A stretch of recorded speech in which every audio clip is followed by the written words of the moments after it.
तल्ली दुर्गा भवानी कोल्लू विन्नाई पुण्य भूमि पे मी अंदरीनी कलवड़म नाको आनंदमुगा उन्नति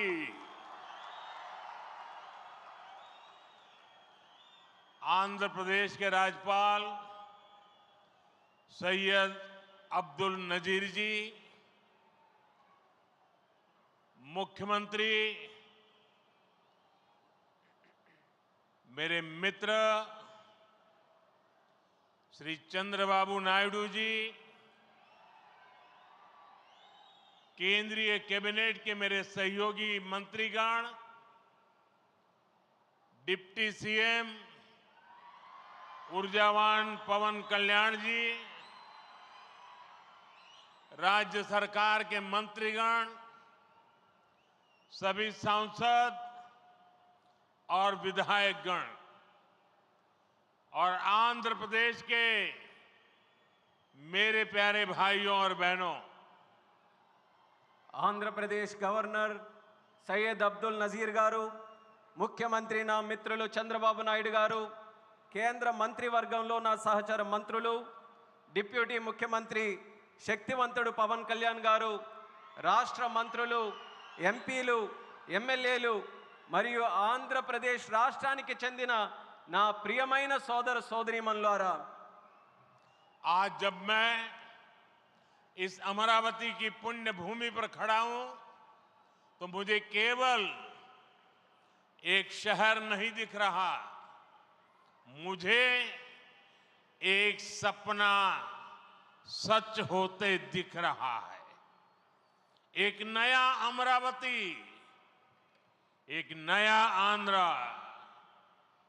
अमरावती वो धरती है जहां परंपरा और प्रगति दोनों साथ चलते हैं, जहां बौद्ध विरासत की शांति भी है और विकसित भारत के निर्माण की ऊर्जा भी है।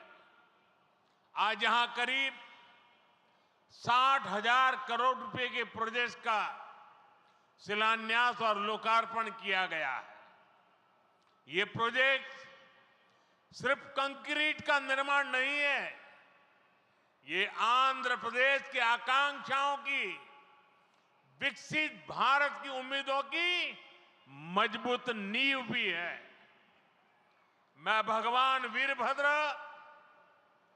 भगवान अमरलिंगेश्वर और तिरुपति बालाजी के चरणों में प्रणाम करते हुए आंध्र प्रदेश की सम्मानित जनता को बहुत बहुत बधाई देता हूं। मुख्यमंत्री चंद्रबाबू नायडू गारू और पवन कल्याण जी को भी मैं बहुत बहुत शुभकामनाएं देता हूं। అమరావతి అనే పుణ్యభూమిపై ఈరోజు నేను నిలబడి ఉన్నప్పుడు నాకు కనిపిస్తున్నది ఒక నగరం మాత్రమే కాదు, నాకు ఒక కల నిజమవుతుంది అన్న భావన కలుగుతుంది. ఒక కొత్త అమరావతి, ఒక కొత్త ఆంధ్రప్రదేశ్. అమరావతి అంటే సాంప్రదాయం మరియు పురోగతి కలిసి నడిచే భూమి. ఇక్కడ బౌద్ధ వారసత్వం యొక్క శాంతి ఉంది, అలాగే వికసిత భారతదేశాన్ని నిర్మించుకోగలిగిన శక్తి కూడా ఉంది. ఇవాళ సుమారు 60,000 కోట్ల రూపాయలు విలువైన ప్రాజెక్టులకి శంకుస్థాపనలు మరియు ప్రారంభోత్సవ కార్యక్రమాలు చేస్తున్నాం. ఇవి కేవలం కాంక్రీట్ నిర్మాణాలు మాత్రమే కావు, ఇవి ఆంధ్రప్రదేశ్ ఆశలకు మరియు వికసిత భారతదేశ ఆశయాలకు ఒక బలమైన పునాది వేయబోతుంది. నేను వీరభద్ర స్వామికి, అమరలింగేశ్వర స్వామికి మరియు తిరుపతి వెంకన్న స్వామికి వారి పాదాలకి నమస్కరిస్తూ ఆంధ్రప్రదేశ్ ప్రజలకు హృదయపూర్వక శుభాకాంక్షలు తెలియజేసుకుంటున్నాను. అలానే ముఖ్యమంత్రి చంద్రబాబు నాయుడు గారికి, పవన్ కళ్యాణ్ గారికి నా ప్రత్యేక శుభాకాంక్షలు తెలియజేస్తున్నాను. साथियों, हम सब जानते हैं इंद्रलोक की राजधानी का नाम अमरावती था और अब अमरावती आंध्र प्रदेश की राजधानी है। ये सिर्फ संयोग नहीं है, ये स्वर्ण आंध्रा के निर्माण का भी शुभ संकेत है। स्वर्ण आंध्र विकसित भारत की राह को मजबूत करेगा और अमरावती स्वर्ण आंध्र के विजन को ऊर्जा देगी। अमरावती केवलम ओक नगरम कादो, अमरावती ओक शक्ति आंध्र प्रदेश नो आधुनिक प्रदेश का मार्चे शक्ति, आंध्र प्रदेश नो अधुनातन प्रदेश गा मार्चे शक्ति। మిత్రులారా, ఇంద్రుడు తాలూకా రాజధాని పేరు అమరావతి అని మన అందరికీ కూడా తెలుసు. ఇప్పుడు అమరావతి మన ఆంధ్రప్రదేశ్ రాష్ట్రానికి రాజధానిగా నిలిచింది. ఇది కేవలం యాదృచ్ఛికం కాదు, ఇది స్వర్ణ ఆంధ్రప్రదేశ్ రాష్ట్ర నిర్మాణానికి శుభ సూచకం అనేది తెలియజేస్తున్నాను. స్వర్ణాంధ్ర వికసిత భారతదేశ సంకల్పానికి బలమిస్తుంది. అలానే అమరావతి మన స్వర్ణాంధ్ర విజన్కు శక్తినిస్తుంది. అమరావతి అంటే కేవలం ఒక నగరం కాదు, అమరావతి ఒక శక్తి. ఆంధ్రప్రదేశ్కు ఆధునిక ఆంధ్రప్రదేశ్గా అధునాతన ఆంధ్రప్రదేశ్గా మార్చే శక్తి అని తెలియజేస్తున్నాను. साथियों, अमरावती एक ऐसा शहर होगा जहां आंध्र प्रदेश के हर नौजवान के सपने साकार होंगे। Information technology, artificial intelligence, green energy, clean industry, शिक्षा और स्वास्थ्य, आने वाले कुछ सालों में इन सारे सेक्टर्स में अमरावती एक लीडिंग सिटी बनकर खड़ा होगा। इन सारे सेक्टर्स के लिए जो भी इंफ्रास्ट्रक्चर जरूरी होगा, केंद्र सरकार उसे रिकॉर्ड स्पीड से पूरा करने में राज्य सरकार की पूरी मदद कर रही है। మిత్రులారా, అమరావతి అనేది ప్రతి ఆంధ్ర యువకుడి కలలు నిజమయ్యే నగరంగా తయారవ్వబోతుంది. Information technology, artificial intelligence, green energy, clean industries, విద్య, ఆరోగ్య రంగాల్లో రానున్న రోజుల్లో అమరావతి దేశంలోనే ప్రధాన నగరంగా నిలవబోతుంది. ఈ రంగాల కోసం అవసరమైన మౌలిక వసతులు నిర్మించడానికి కేంద్ర ప్రభుత్వం రికార్డు స్పీడ్తో పనులు పూర్తి చేయడానికి రాష్ట్ర ప్రభుత్వానికి సంపూర్ణ సహకారం అందించబోతుందని తెలియజేస్తున్నాను. अभी हमारे चंद्रबाबू जी टेक्नोलॉजी को लेकर के मेरी भारी तारीफ कर रहे थे, लेकिन मैं आज एक रहस्य बता देता हूं। जब मैं गुजरात में नया मुख्यमंत्री बना तो मैं बाबू हैदराबाद में बैठ कर के किस किस प्रकार के इनिशिएटिव ले रहे हैं उसका बड़ा बारीकी से अध्ययन करता था और मैं उसमें से बहुत कुछ सीखता था और उसे आज मुझे लागू करने का अवसर मिला है, मैं लागू कर रहा हूं। ఇప్పుడు చంద్రబాబు గారు మీ అందరి ముందు నాకు టెక్నాలజీ నాతో మొదలైందన్నట్టుగా ప్రశంసిస్తున్నారు. కానీ నేను మీ అందరికీ కూడా ఒక రహస్యం చెప్తాను.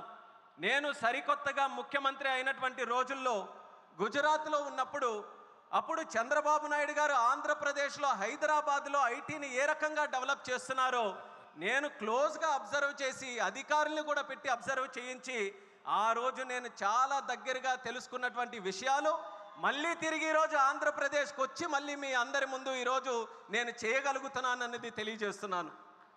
और मैं अपने अनुभव से कहता हूं, फ्यूचर टेक्नोलॉजी हो,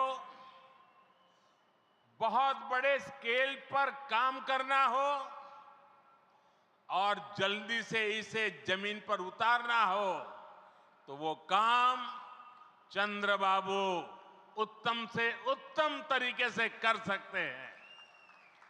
అలాగే నా అనుభవంతో చెప్తున్నాను, పెద్ద స్కేల్లో ప్రాజెక్టులు చేయాలన్నా తొందరగా అవి పూర్తి చేయాలన్నా మంచి క్వాలిటీతో అవన్నీ కూడా పూర్తి చేయాలన్నా దేశంలో చంద్రబాబు నాయుడు గారి కంటే దాంట్లో మిన్న మరెవ్వరూ కూడా లేరు అనేది ఈ సభాముఖంగా తెలియజేస్తున్నాను. साथियों, 2015 में मुझे प्रजा राजधानी का शिलान्यास करने का अवसर मिला था। बीते सालों में केंद्र सरकार ने हर प्रकार से अमरावती के लिए मदद दी है। यहां बेसिक इंफ्रास्ट्रक्चर के निर्माण के लिए सभी कदम उठाए गए हैं। अब चंद्रबाबू गारू के नेतृत्व में राज्य सरकार बनने के बाद सारे ग्रह जो लगे थे अब हट गए हैं। यहां विकास कार्यों में तेजी आ गई है। हाई कोर्ट, विधानसभा, सेक्रेटेरिएट, राजभवन, ऐसी कई जरूरी बिल्डिंग बनाने के कामों को भी प्राथमिकता दी जा रही है। మిత్రులారా 2015లో ప్రజల రాజధానిగా అమరావతికి నేను శంకుస్థాపన చేశాను. గత 10 ఏళ్లలో కేంద్ర ప్రభుత్వం అమరావతికి అన్ని రకాలుగా మద్దతుగా నిలిచింది. ఇక్కడ మౌలిక వసతుల నిర్మాణానికి అవసరమైన ప్రతి అడుగు కూడా వేసింది. ఇప్పుడు చంద్రబాబు నాయుడు గారి నాయకత్వంలో ప్రభుత్వం ఏర్పడిన తర్వాత అభివృద్ధి మరింత వేగంతో ముందుకు వెళ్తుంది. ఇక్కడ హైకోర్టు, అసెంబ్లీ, సచివాలయం, రాజ్భవన్ వంటి అవసరమైన నిర్మాణాలకు ప్రస్తుతం ప్రాధాన్యత ఇస్తుంది. साथियों, एनटीआर गारू ने विकसित आंध्र प्रदेश का सपना देखा था। हमें मिलकर अमरावती को, आंध्र प्रदेश को विकसित भारत का ग्रोथ इंजन बनाना है। हमें एनटीआर गारू का सपना पूरा करना है। चंद्रबाबू गारू, ब्रदर पवन कल्याण, इदी मनमू చెయ్యాలి, ఇది మనమే చెయ్యాలి. మిత్రులారా, ఎన్టీఆర్ గారు వికసిత్ ఆంధ్రప్రదేశ్ కోసం కల కన్నారు. మనమందరం కలిసి అమరావతి మరియు ఆంధ్రప్రదేశ్ని వికసిత భారతదేశానికి గ్రోత్ ఇంజన్గా తయారు చేయాలి. మనం ఎన్టీఆర్ గారి కలల్ని నిజం చేయాలి. నారా చంద్రబాబు నాయుడు గారు, అలాగే సోదరులు పవన్ కళ్యాణ్ గారు, ఇది మనం చేయాలి, ఇది మనమే చేయాలి. साथियों, बीते 10 सालों में भारत ने देश में फिजिकल, डिजिटल और सोशल इंफ्रास्ट्रक्चर पर विशेष बल दिया है। भारत आज दुनिया के उन देशों में शामिल है जहां का इंफ्रास्ट्रक्चर तेज गति से आधुनिक हो रहा है। इसका फायदा आंध्र प्रदेश को भी मिल रहा है। आज भी रेल और रोड से जुड़े हजारों करोड़ के प्रोजेक्ट आंध्र प्रदेश को मिले हैं। మిత్రులారా, గత 10 ఏళ్లలో భారతదేశం ఫిజికల్, డిజిటల్ మరియు సోషల్ ఇన్ఫ్రాస్ట్రక్చర్ పై ప్రత్యేక దృష్టి సారించింది. ఇప్పుడు భారత్ ప్రపంచంలో అత్యంత వేగంగా మౌలిక వసతులు అభివృద్ధి చెందుతున్నటువంటి దేశాల్లో ఒకటిగా నిలుచుంది. ఇది ఆంధ్రప్రదేశ్కు కూడా ప్రయోజనంగా మారబోతుంది. ఈ రోజు కూడా రైల్ మరియు రోడ్డు ప్రాజెక్టులలో రాష్ట్రానికి వేల కోట్ల రూపాయలు కేంద్రం తరపున అందించడం జరుగుతుంది. यहां आंध्र प्रदेश में कनेक्टिविटी का नया अध्याय लिखा जा रहा है। इन प्रोजेक्ट से एक जिले से दूसरे जिले की कनेक्टिविटी बढ़ेगी, आसपास के राज्यों से कनेक्टिविटी बेहतर होगी। इससे किसानों के लिए बड़े बाजार तक फसल पहुंचाना आसान होगा और उद्योगों के लिए भी सुविधा होगी। टूरिज्म सेक्टर को और तीर्थ यात्राओं को बल मिलेगा। जैसे रेनीगुंटा नायडूपेटा हाईवे से तिरुपति बालाजी के दर्शन आसान होंगे। लोग बहुत कम समय में वेंकटेश्वर स्वामी के दर्शन कर पाएंगे। ఆంధ్రప్రదేశ్లో కనెక్టివిటీకి ఒక కొత్త అధ్యాయం మొదలవబోతుంది. ఈ ప్రాజెక్టులతో ఒక జిల్లాకు మరొక జిల్లాకు కనెక్టివిటీ పెరుగుతుంది. పక్క రాష్ట్రాలతో కూడా అనుసంధానం ఏదైతే ఉందో అది కూడా మెరుగు కాబోతుంది. ఈ ప్రాజెక్టుల వల్ల రైతులకి పెద్ద మార్కెట్లకు తక్కువ సమయంలో తమ పంటని తీసుకొని వెళ్ళడానికి సులభం అవుతుంది. అలాగే ఉద్యోగస్తులు మరియు పారిశ్రామికులు కూడా సౌకర్యం కలుగుతుంది. పర్యాటకం, తీర్థయాత్రలకి, ఆ రంగాలకి కూడా ఉపయోగపడుతుంది. ఉదాహరణకు రేణుగుంట నుంచి నాయుడుపేట కొత్త హైవే ఏదైతే ఉందో దాని ద్వారా తిరుపతి వెంకన్న స్వామి వారి దర్శనం చాలా సులభంగా మనకు అవుతుంది. తక్కువ సమయంలో ప్రజలు ఆ స్వామి వారిని దర్శనం చేసుకొని ఆ అవకాశం పొందుతారని కూడా తెలియజేస్తున్నాను. साथियों, दुनिया में जो भी देश तेजी से विकसित हुए हैं उन्होंने अपनी रेलवे पर बहुत अधिक बल दिया है। बीता दशक भारत में रेलवे के ट्रांसफॉर्मेशन का रहा है। भारत सरकार ने आंध्र प्रदेश में रेलवे के विकास के लिए रिकॉर्ड पैसे भेजे हैं। वर्ष 2009 से 2014 तक आंध्र प्रदेश और तेलंगाना के लिए रेलवे का कुल बजट 900 करोड़ रुपए से भी कम था, जबकि आज सिर्फ आंध्र का ही रेल बजट 9000 करोड़ रुपए से ज्यादा का है, यानी करीब 10 गुना से ज्यादा की बढ़ोतरी हुई है। మిత్రులారా, ప్రపంచంలో వేగంగా అభివృద్ధి చెందిన దేశాలు ఏవైతే ఉన్నాయో అవన్నీ కూడా తమ రైల్వే మీద చాలా ప్రాముఖ్యత సారించారు.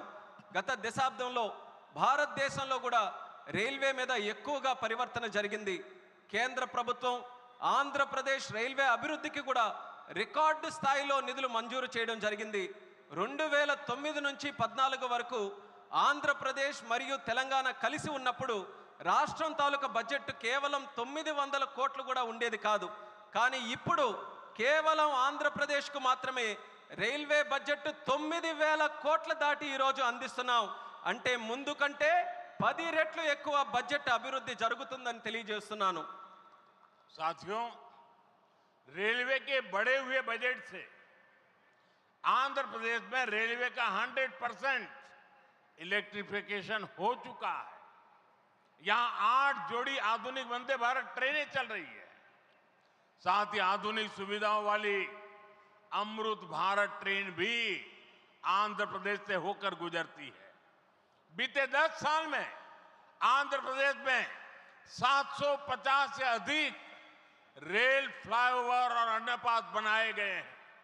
इसके अलावा आंध्र प्रदेश के 70 से ज्यादा रेलवे स्टेशनों को अमृत भारत स्टेशन योजना के तहत विकसित किया जा रहा है। మిత్రులారా, ఈ పెంచిన రైల్వే బడ్జెట్ వల్ల ఆంధ్రప్రదేశ్లో 100% ఎలక్ట్రిఫికేషన్ మనం పూర్తి చేసుకున్నాం. ఇక్కడ 8 సరికొత్త వందే భారత్ ట్రైన్లు ప్రారంభమయ్యాయి. దానితో పాటు ఆధునిక వసతులతో కలిగి ఉన్న అమృత్ భారత్ రైళ్లు కూడా ఆంధ్రప్రదేశ్ నుంచి వెళ్తుంది. గత 10 ఏళ్లలో 750 కంటే ఫ్లైఓవర్ బ్రిడ్జ్లు కానీ అండర్ పాసేజీలు కానీ రైల్వేస్లో నిర్మించబడింది. అంతేకాకుండా 70కి పైగా రైల్వే స్టేషన్లు మన ఆంధ్రప్రదేశ్ రాష్ట్రంలో అమృత్ భారత్ స్టేషన్ పథకం కింద అభివృద్ధి కూడా చేస్తున్నామని తెలియజేస్తున్నాను.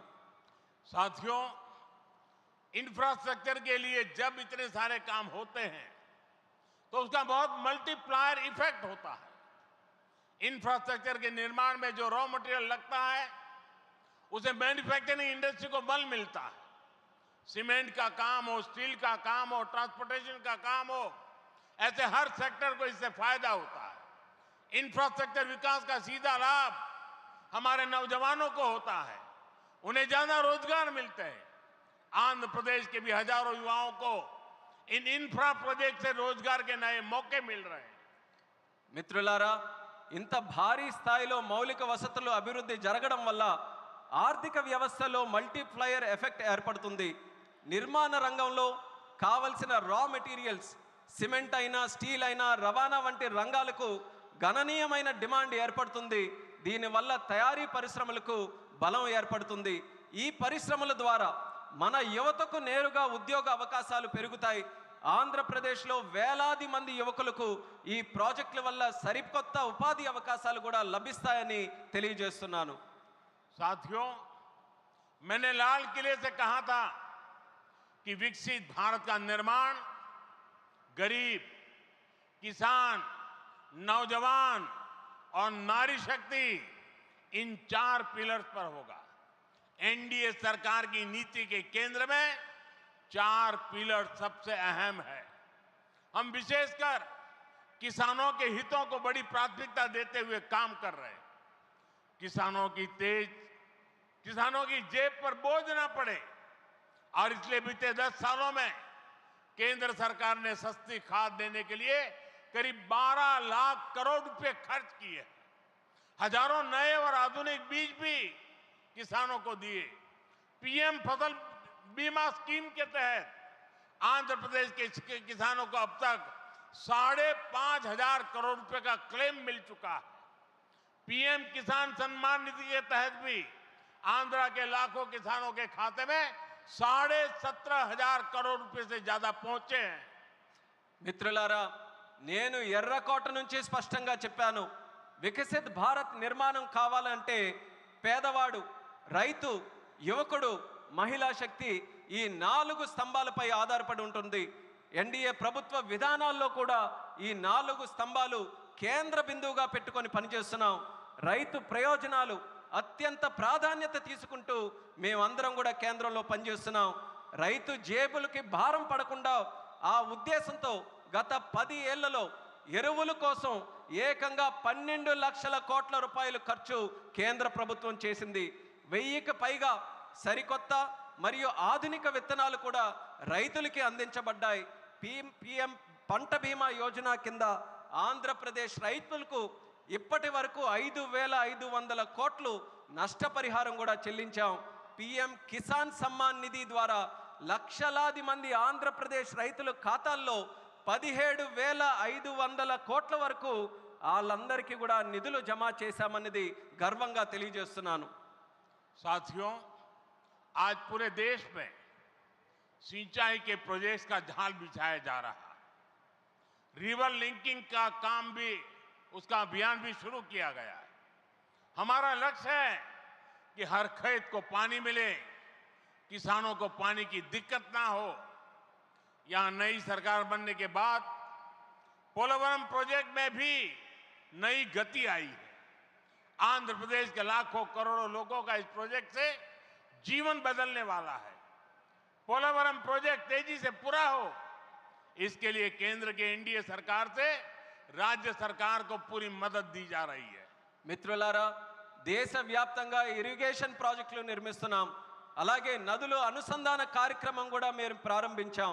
మా లక్ష్యం ప్రతి పొలానికి నీరు అందించాలి, రైతుకి నీటి సమస్య అనేది రాకూడదు. ఇప్పుడు రాష్ట్రంలో ఎన్డీఏ ప్రభుత్వం ఏర్పడిన తర్వాత పోలవరం ప్రాజెక్టు పనుల్లో కూడా వేగం మరింత పుంజుకుంది.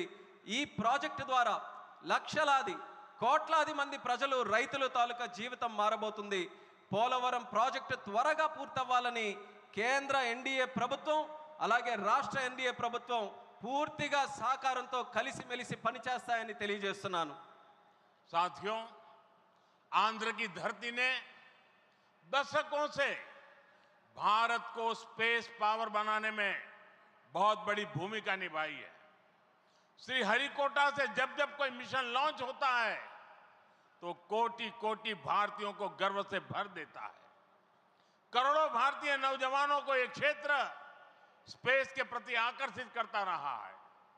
अब आज देश को, हमारे डिफेंस सेक्टर को मजबूत करने वाला नया संस्थान भी मिला है. कुछ देर पहले हमने डीआरडीओ की नई मिसाइल टेस्टिंग रेंज की आधारशिला रखी है. नागरा लंका में बनने जा रही नवदुर्गा टेस्टिंग रेंज मां दुर्गा की तरह देश की डिफेंस पावर को शक्ति देगी. मैं इसके लिए भी देश के वैज्ञानिकों को, आंध्र प्रदेश के लोगों को बधाई देता हूं. మిత్రులారా, మన ఆంధ్ర భూమి దశాబ్దాలుగా భారతదేశానికి అంతరిక్ష శక్తి అవతరించడంలో ప్రధాన పాత్ర పోషిస్తుంది. శ్రీహరికోట నుంచి లాంచ్ అయ్యే ప్రతి రాకెట్ ప్రయోగం కోట్లాది మంది భారతీయుల్ని గర్వపడేలా చేస్తుంది. అలాగే కోట్లాది మంది భారతదేశ యువకులను ఈ అంతరిక్ష రంగం ఇప్పుడు ఆకర్షిస్తుంది. ఇప్పుడు దేశ రక్షణను బలోపేతం చేసే ఒక కొత్త సంస్థను కూడా మనం ప్రారంభిస్తున్నాం. కొద్దిసేపటి క్రితం డిఆర్డిఓ నవదుర్గ మిసైల్ లాంచింగ్ రేంజ్కి శంకుస్థాపన చేశాం. నాగాలంకలో నిర్మించబోయే ఈ కేంద్రం మన కనకదుర్గమ్మల దేశ రక్షణకు శక్తిని నిరంతరం కూడా ఇస్తుంది. ఇందుకు శాస్త్రవేత్తలకు ఆంధ్ర రాష్ట్ర ప్రజలకు హృదయపూర్వకమైనటువంటి అభినందనలు నేను తెలియజేస్తున్నాను. साथियों, आज भारत की ताकत सिर्फ हमारे हथियार ही नहीं है, बल्कि हमारी एकता भी है। एकता का यही भाव हमारे एकता मॉल्स में मजबूत होता है। देश के अनेकों शहरों में एकता मॉल्स बनाए जा रहे हैं। मुझे खुशी है कि अब विशाखापट्टनम में भी एकता मॉल बनेगा। इस एकता मॉल में देश भर के कारीगरों, हस्तशिल्पियों के बड़े प्रोडक्ट एक ही छत के नीचे मिलेंगे। ये भारत की डायवर्सिटी से सबको जोड़ेगा। एकता मॉल से लोकल इकोनॉमी को भी गति मिलेगी और एक भारत श्रेष्ठ भारत की भावना की भी और अधिक मजबूत होगी।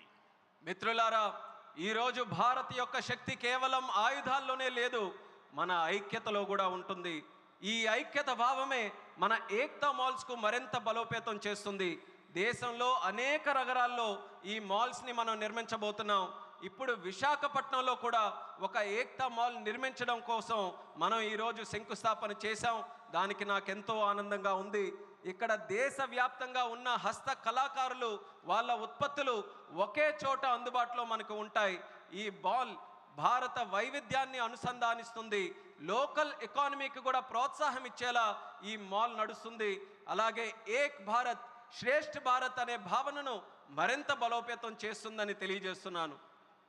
साथियों, अभी हमने चंद्रबाबू जी को सुना। उन्होंने 21 जून अंतर्राष्ट्रीय योगा दिवस की चर्चा की।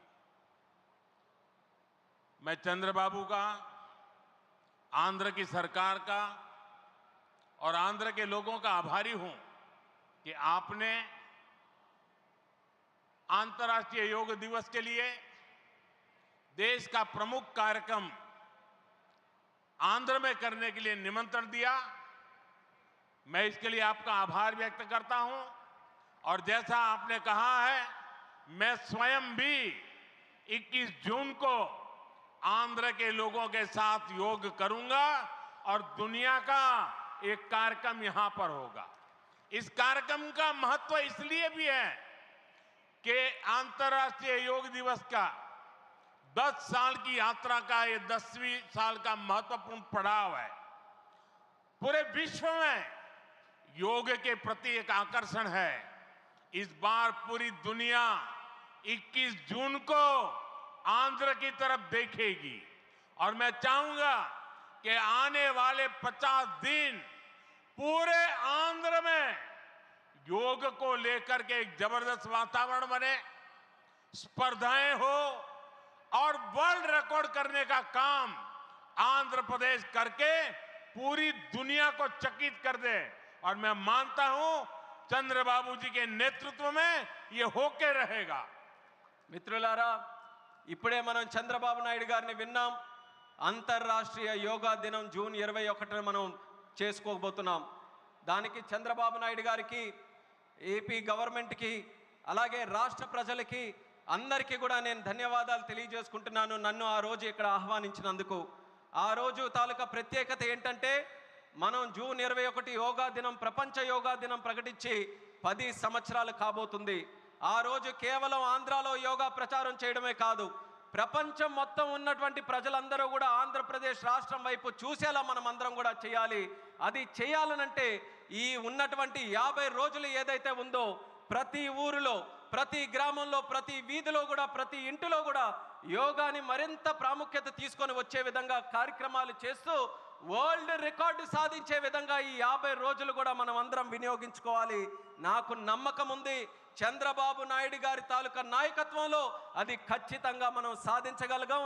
అది మీరందరి తాలూకా సమక్షంలో విశాఖపట్నంలో ఏర్పాటు చేయబోయే యోగా కార్యక్రమంలో మీ అందరి ఆహ్వానం మేరకు నేను ఖచ్చితంగా వస్తాను. ఆ రోజు మనం అందరం కూడా కలిసి యోగా చేద్దాం. ఆ రోజు ప్రపంచం తాలూకా దృష్టి యోగా వైపు, అలాగే భారతదేశం వైపు కూడా మళ్ళిద్దామని ఈ సభాముఖంగా తెలియజేసుకుంటున్నాను. साथियों, आंध्र प्रदेश में ना तो सपने देखने वालों की कमी है और न ही सपनों को साकार करने वाले कम है। मैं विश्वास के साथ कह सकता हूं, आज आंध्र प्रदेश सही राह पर चल रहा है। आंध्र ने सही स्पीड पकड़ ली है। अब ग्रोथ की स्पीड को हमें लगातार तेज करते रहना है।